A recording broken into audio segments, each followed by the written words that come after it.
जय हिंद दोस्तों, आप सभी का सिद्धार्थ सर यूट्यूब चैनल पर स्वागत है। तो आज का जो वीडियो मैं बना रहा हूं, तो याद रखना इसमें जो ओल्ड पेपर मैंने लिया है, तो याद रखना इसमें बहुत ही महत्वपूर्ण क्वेश्चन है और किस तरीके के जो अभी लेटेस्ट एग्ज़ाम का जो पेपर है शिक्षक भर्ती में कैसे क्वेश्चन आते हैं, तो ये इसीलिए मैं अभी प्रैक्टिस करा रहा हूँ, क्योंकि अभी सभी एग्ज़ामों की अभी डेट तो क्लियर है नहीं।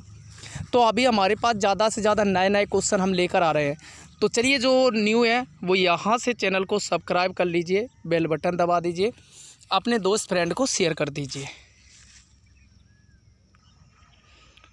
तो यहाँ से देखिए, आपको ये दिख रहा है 17 फरवरी का जो 2:30 बजे की शिफ्ट का पेपर है। तो देखिए यहाँ से क्वेश्चन है, बाल विकास का मूर्तिकारों में किस प्रकार की बुद्धिमत्ता होती है? प्राकृतवादी, स्थानिक, अंतर्वैयक्तिक या शारीरिक गतिक। तो यहाँ से आंसर क्या हो जाएगी, जो मूर्तिकार होते हैं किस प्रकार की बुद्धिमत्ता यानी कि स्थानिक होती है।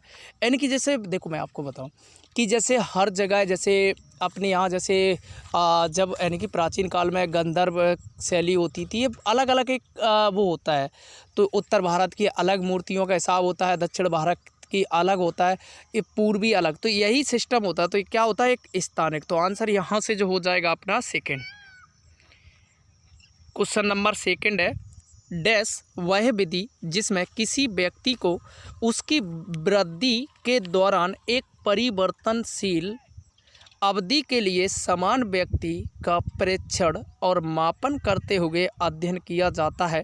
तो देखिए, वह विधि जिसमें किसी व्यक्ति को उसकी वृद्धि के दौरान एक परिवर्तनशील अवधि के लिए समान व्यक्ति का प्रेक्षण और मापन करते हुए अध्ययन किया जाता है, मिश्रित विधि, अनुदैर्ध्य विधि या क्रॉस अनुभागीय विधि या विस्तारित। तो आंसर क्या हो जाएगा, इसको कहते हैं अनुदैर्ध्य विधि। याद रखना कौन सी विधि कहते हैं, अनुदैर्ध्य विधि कहते हैं। तो आंसर यहाँ से जो हो जाएगा आपका सेकंड आंसर हो जाएगा करेक्ट।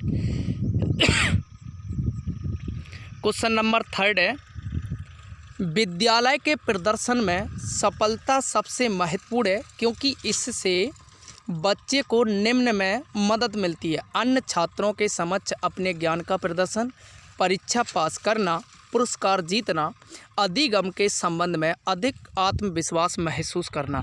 तो देखिए, विद्यालय के प्रदर्शन में सफलता सबसे महत्वपूर्ण है क्योंकि इसमें बच्चे को निम्न में मदद मिलती है।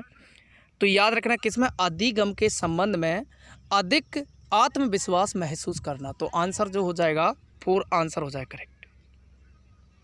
क्वेश्चन नंबर 4 है, प्रारंभिक अवस्था में शिशु अत्यधिक डैश डैश होते हैं: बहिर्मुखी, निस्वार्थ, स्वकेंद्रित, परोपकारी।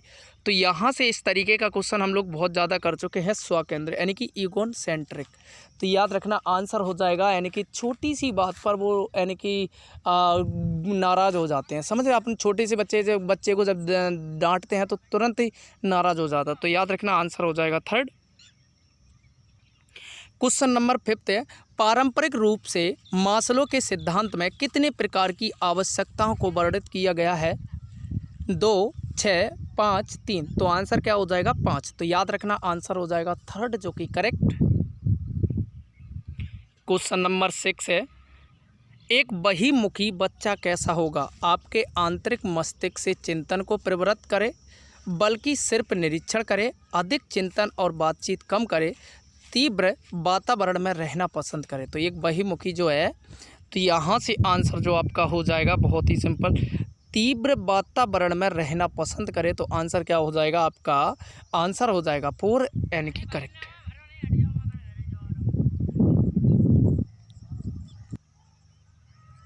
क्वेश्चन नंबर अगला है, व्यक्तित्व पर्सनैलिटी शब्द से निम्न में से लिया गया है, उपयुक्त में से कोई नहीं: यूनानी, लैटिन, जर्मन। तो याद रखना ये किससे लिया गया है, याद रखना लैटिन से लिया गया है। तो आपका आंसर क्या हो जाएगा थर्ड जो कि करेक्ट। क्वेश्चन नंबर 8 है, व्यक्तित्व आधारित अनुमानी परीक्षणों से मूल्यांकन के परिणाम डैश डैश हैं: सरल, विवादास्पद, व्यर्थ, वस्तुनिष्ठ। तो आंसर जो हो जाएगा, याद रखना क्या हो जाएगा, यहाँ से आंसर क्या हो जाएगा, विवादास्पद। देखिए, व्यक्तित्व आधारित अनुमानी परीक्षणों के से मूल्यांकन के परिणाम कैसे होते हैं, याद रखना है विवादास्पद।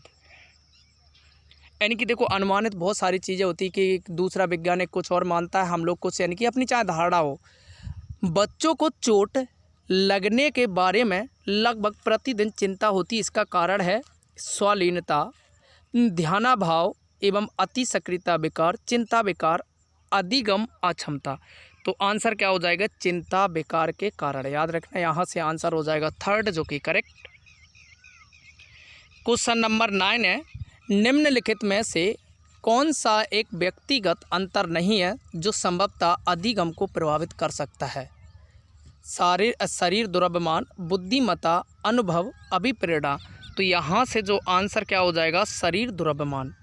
याद रखना, आंसर क्या हो जाएगा? शरीर द्रव्यमान हो जाएगा, करेक्ट। तो ये फ्रेंड्स सभी लोग लाइक करिए, वीडियो को सब्सक्राइब करिए और अपना स्कोर कार्ड जरूर शेयर करना ना भूलिए।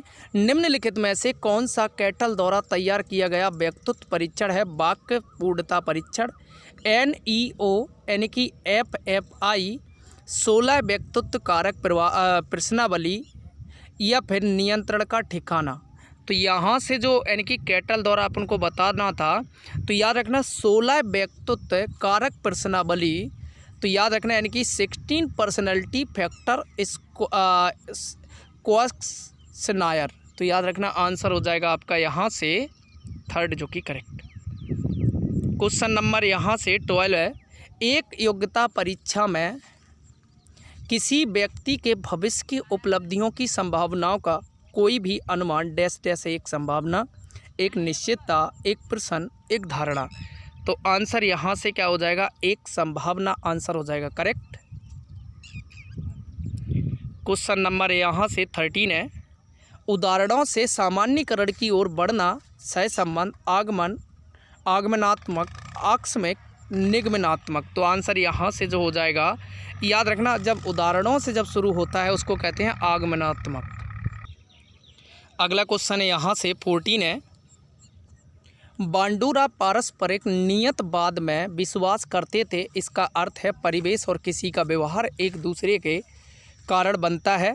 किसी का परिवेश किसी के व्यवहार के कारण बनता है। किसी के व्यवहार से किसी का परिवेश अप्रभावित रहता है। किसी का व्यवहार किसी के परिवेश से स्वतंत्र। तो देखिए जो बांडुरा है, जो बहुत फेमस मनोवैज्ञानिक हैं, पारस्परिक नियतवाद में विश्वास करते थे, परिवेश और किसी का व्यवहार एक दूसरे के कारण बनता है। क्वेश्चन नंबर है 15, स्मृति को निम्न विधि से मापा जाता है? पुनरुत्पादन, साक्षात्कार, अवलोकन, प्रयोग। तो आंसर यहाँ से क्या हो जाएगा? पुनरुत्पादन यानी कि रिकॉल, यानी याद करना।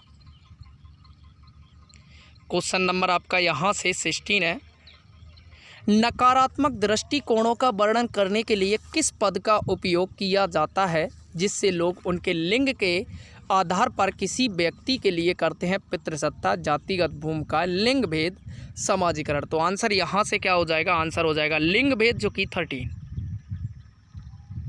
क्वेश्चन नंबर 17 है, वह शब्द है जिसका उपयोग पियाजे ने शरीर के उन हिस्सों के साथ की गई नकल का वर्णन करने के लिए किया है जिन्हें कोई देख नहीं सकता? अदृश्य नकल, स्थानिक नकल, दार्शनिक नकल, मॉडल नकल। तो याद रखना आंसर क्या हो जाएगा? अदृश्य नकल। याद रखना क्या हो जाएगा? अदृश्य नकल।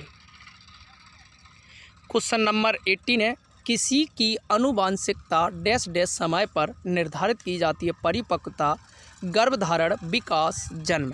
तो आंसर यहाँ से जो हो जाएगा गर्भधारण। याद रखना आंसर हो जाएगा सेकंड, गर्भधारण।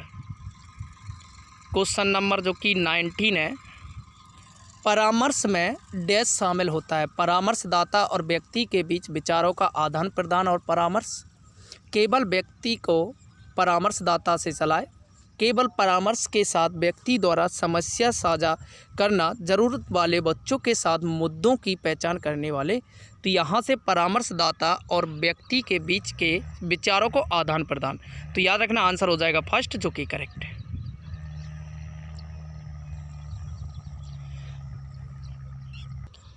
क्वेश्चन नंबर 20 है, लोकोमोटर दिव्यांगता वाले व्यक्ति का व्यावसायिक प्रशिक्षण डैश डैश डोमेन से अधिक संबंधित है? संज्ञानात्मक, इनमें से कोई नहीं, प्रभावी, साइकोमीटर। तो आंसर यहाँ से क्या हो जाएगा? साइकोमीटर।